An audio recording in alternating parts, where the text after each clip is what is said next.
Florida Governor Ron DeSantis announced he is launching a probe to investigate any and all wrongdoing. Oh boy, we knew this was coming. We predicted this on the show last week when he started talking. About, he told us as much. Yeah. He wasn't completely candid about it, but he was dropping hint bombs. And we were listening. That he was going after these biopharmaceutical complex for lies and any wrongdoing regarding these experimental shots, these COVID shots. So he said, today I'm announcing a petition with the Supreme Court of Florida to impanel a statewide grand jury to investigate any and all wrongdoing with respect to COVID-19 vaccines. DeSantis said during the Public Health Integrity Committee roundtable, and he had all of these people, doctors from around the state, all surrounding him in support of this. So watch him drop this bombshell. Watch. Florida, it is against the law to mislead and to misrepresent, particularly when you're talking about the efficacy of a drug. We see just recently, Florida got $3.2 billion through legal action against those responsible for the opioid crisis. And so it's not like this is something that's unprecedented. So today, I'm announcing a petition with the Supreme Court of Florida to impanel a statewide grand jury to investigate any and all wrongdoing in Florida with respect to COVID-19 vaccines. And we anticipate that we will get the approval for that. That will be something that will be impaneled, most likely in the Tampa Bay area. And Look that at the will people come behind him with clapping. legal processes that will be able to get more information and to bring legal accountability for those who committed misconduct. Wow. Holy smokes. I mean, let's give him a round of applause. I mean, really, he's the first now to go on the record saying we are going to investigate these pieces of garbage and go after these people for this. This is huge. Yes. A lot of other people can talk. He's doing it and impaneling the Supreme Court to go after them. He says this will come with a legal process. We'll be able to get more information, bring legal accountability to those who committed misconduct. We will be able to get the data, whether they want to give it to us or not in Florida. It is illegal to mislead and misrepresent, especially when you're talking about the efficacy of a drug.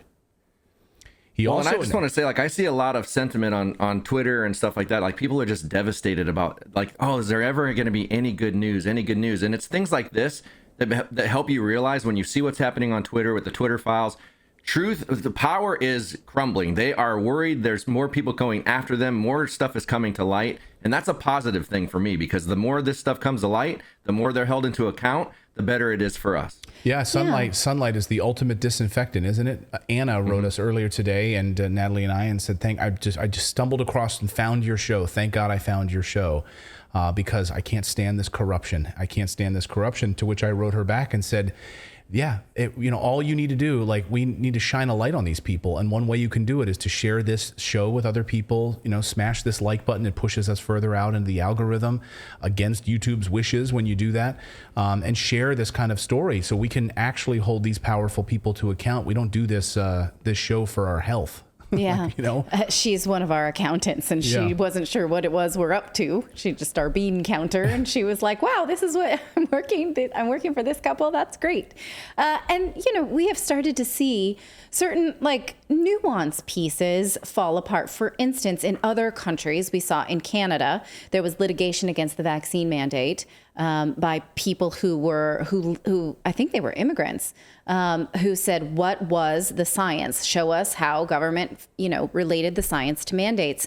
And we saw government employees writing each other and said, quick, I need some science, right? Right. So we've seen already these cracks in litigation in other countries. In the United Kingdom, now a regulatory board for the pharmaceutical industry says that Pfizer CEO Albert Bourla did mislead when he talked about the risk of COVID to young children when he was promoting the vaccines before they were approved for children. So these things are not small pieces. They all add up to a narrative full of questions we were not allowed to ask. And this is maybe why DeSantis is also going up against the CDC.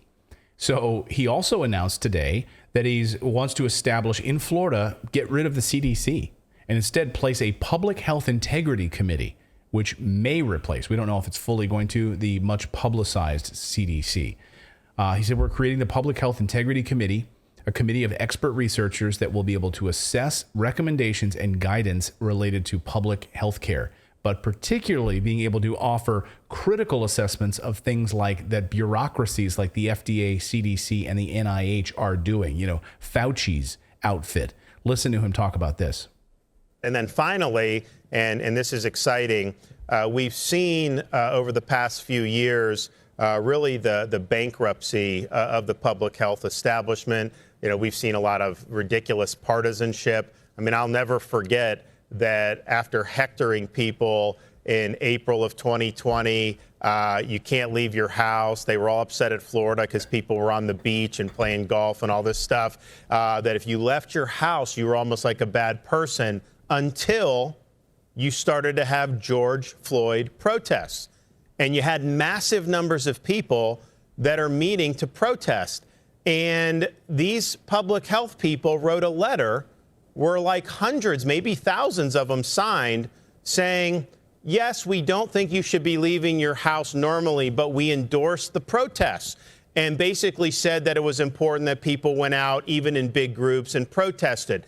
And then they said in the letter that does not mean they support protests for other things, like people that wanted to protest lockdowns. And so if that just didn't take the mask off and just show, that this is all just a huge political farce, I don't know what is. But the reality is, even this in June of 2020, I think you've continued to see people in these bureaucracies and in this establishment behave in ways that have totally squandered any type of confidence or goodwill that people would have. And our CDC at this point, anything they put out, you just assume at this point that it's not worth the paper that it's printed on. And so it's not serving a useful function. It's really serving to advance narratives rather than do evidence-based medicine. And so that's when he announced this new committee in Florida, the Public Health Integrity Committee. I see someone in our chat just explained on Twitter, said that the CDC is what did he say? A CDC is a controlled organization now, like basically. Well, run. yeah. It's sad. It's true. It's like a marketing arm for the pharmaceutical industry.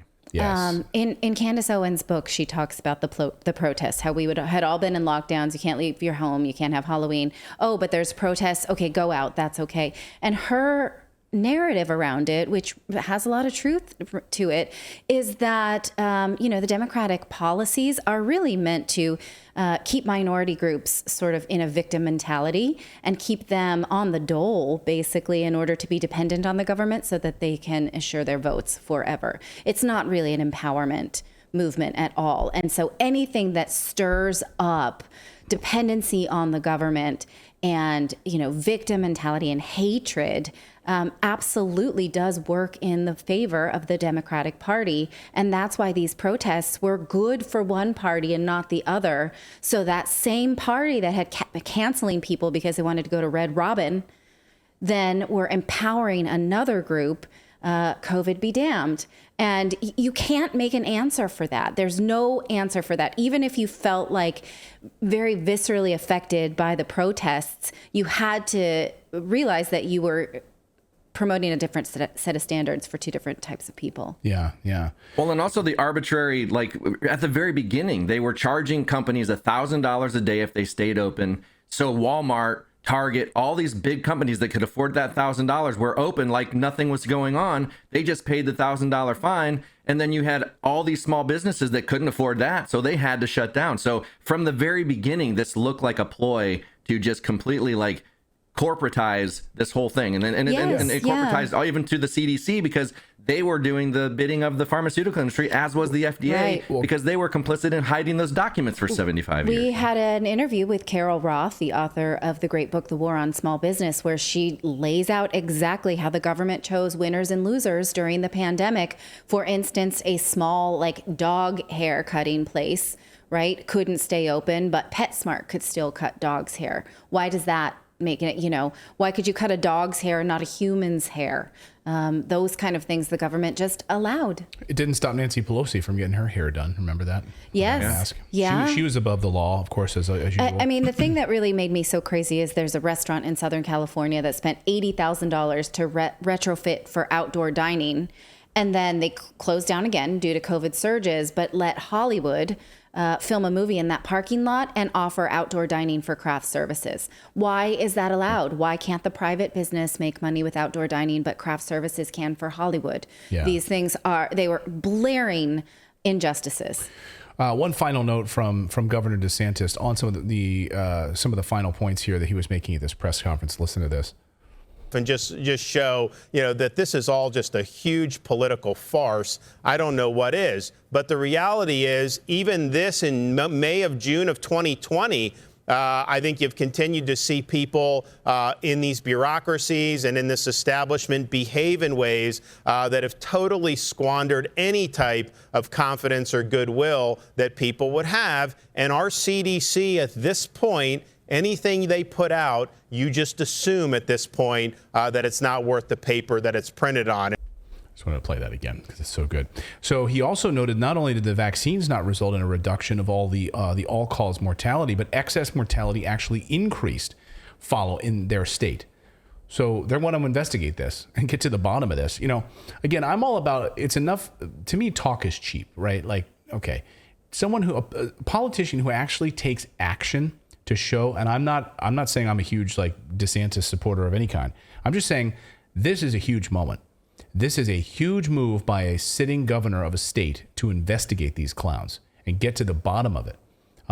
When you have the federal government who had been working in lockstep with them to hide and keep this information from ever getting out to the American people. So this is a big moment. Also, Florida Surgeon General was there, Joseph Ladapo, who was also present at that roundtable and claimed that the state is going to study the incidence in surveillance of myocarditis within a few weeks of COVID-19 vaccinations appearing and people who died.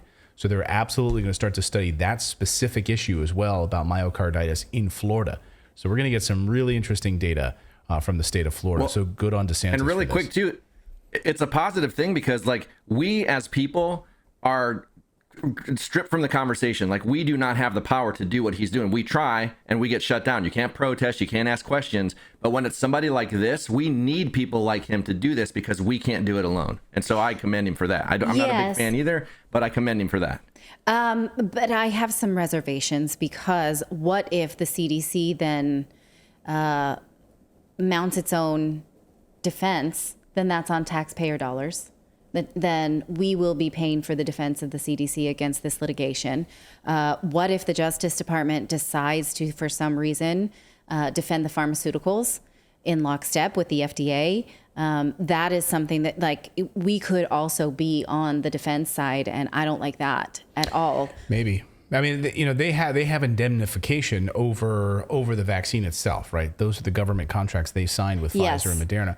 But it does not, from what I understand, cover them for misleading the public about their vaccines. So that's one thing, to have the vaccines and have a contract, but it's totally another thing to mislead the public about what you knew and when you knew it. Yes, but we have seen states now suing the Biden administration, such as Missouri and Louisiana, that are suing around what information was censored.